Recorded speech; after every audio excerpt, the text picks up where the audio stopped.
The Raitollem farmers or horticulturists grow vegetables on the banks of Raitollem Curtorim.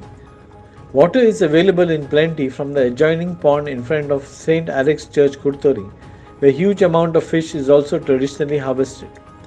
The farmers cultivate the land for 10 months of the year except for April and May of each year. They grow a variety of Goan vegetables using the traditional organic method. The vegetables grown in Raitollem Curtorim are sold in the Margaon vegetable market. With health consciousness growing, these vegetables are in big demand but unfortunately do not fetch them good returns.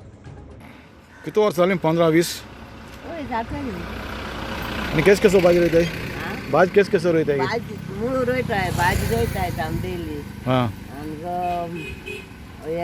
आल रोयताय जायची ना हे पार रोयताय आणि जाता गिराक जाता होय मडगो म्हणताय ना रे हां मडगो येताय Kaitana Gomes, a vegetable grower and vendor of Raitollem Curtorim, spoke to Herald TV.